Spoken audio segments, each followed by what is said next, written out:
नमस्कार जी। जी बताइए अपना नाम। जी मेरा नाम कमला है। जी कमला जी, जन्म तिथि बताइए अपनी। मेरी जन्म तारीख है 25/2/1984। 25/2/1984। जी समय बताइए। दोपहर 2:30 बजे। जी, कहाँ का जन्म है आपका? जी रांची। जी बताइए क्या जानना चाहते हैं आप आचार्य जी से। जी मैं ये जानना चाहती हूँ कि अभी हमने 1 साल हुआ है, अभी हमने घर लिया है। तो दिक्कत ये है कि हमें ऐसा महसूस होता है उस घर में कि जैसे कोई है, और हमने पूजा पाठ भी करवाई है, मगर महसूस होता है कि जैसे कहीं कोई चीज रखी है तो वहां से कहीं और मिलती है, या कहीं कुछ रखा हुआ है तो वो गायब हो जाता है, और कोई बैठा हुआ है, ऐसा भी महसूस देता है हमें। बेटा कितने दिन हो गए ये घर लिए हुए आपको?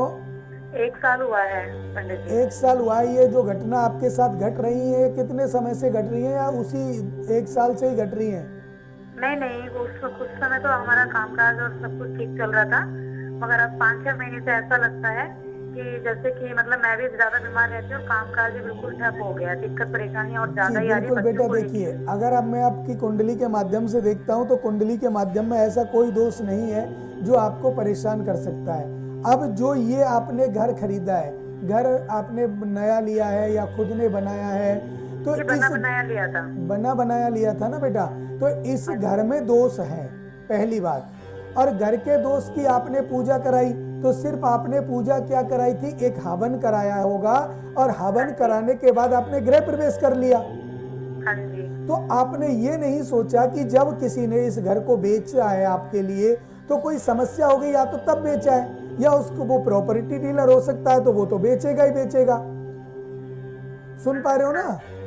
हाँ जी सुन तो रही हूँ। हाँ जी बेटा पंडित जी। इसमें देखिए, आपके घर के माध्यम से मैं जो आपको बता रहा हूँ, आपकी लगन के माध्यम से जो मैं आपको बता रहा हूँ, आपका घर जो है उसमें परेशानी है, और वो आज से नहीं है, जब से घर बना है तब से परेशानी है।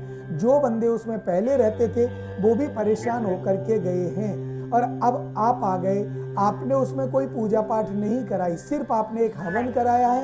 हवन कराने के बाद आपने प्रवेश कर लिया है, ठीक है बेटा? हाँ जी। हाँ जी। तो उसमें देखिए, आप एक तो महामृत्युंजय के 1.25 लाख जप कराइए। अच्छा जी। हाँ, ठीक है। उसमें पूजा कराइए। और उसके साथ आप उसमें एक, अगर महामृत्युंजय नहीं करा सकते तो बगलामुखी का पाठ करा सकते हैं, सतचंडी हवन करा सकते हैं। आप ऐसी कुछ पूजाएं कराइए जिससे जो शक्ति उसमें वास कर रही है, जो आपके घर में जो शक्ति है, जो आपको महसूस होती है, दिखाई देती है कि यहाँ कोई बैठा है, यहाँ कोई बैठा है, सामान गायब हो जाता है, ये कौन करता है? ये तंत्र क्रियाएं करती है। अब वो तंत्र क्रिया आपके ऊपर नहीं है, कहीं आप ये सोचें हमारे ऊपर किसने क्या कराया है, वो आपके ऊपर नहीं है, वो आपके घर के ऊपर है, और वो पहले से ही है जिस घर में आप आई हो सकता है बेटा इस जमीन में जहां आपका घर बना हुआ है, यहाँ पहले किसी का गड़ंत हो, और उसके कारण वो शक्ति इसमें जागृत हो रखी हो और वो आपको परेशान कर रही हो। तो इसके लिए आप हमारे संस्थान में दोबारा कॉल करेंगे तो हमारे आचार्यगण वहाँ विराजमान है, वो आपसे संकल्प लेंगे। संकल्प लेकर के आपकी पूजा होगी। पूजा के बाद सिद्ध सामग्री आपके घर जाएगी, और उस सामग्री का आप उपाय करना, और फिर आप मुझे तीसरे या चौथे दिन बतलाना। जब सामग्री आपके घर पहुंच जाए उससे तीसरे या चौथे दिन बतलाना कि आपको इन 3-4 दिनों में कोई दिखाई दिया हो, या कोई ऐसा एहसास हुआ हो, महसूस हुआ हो कि आपको इस चीज की परेशानी आ रही है, तो तब आप मुझे बतलाना। तब मैं आपसे कहता हूं कि आपका निश्चित रूप से कार्य सफल होगा और आपका घर आपके लिए लकी रहेगा बेटा। ठीक है महाराज। जी राधे राधे।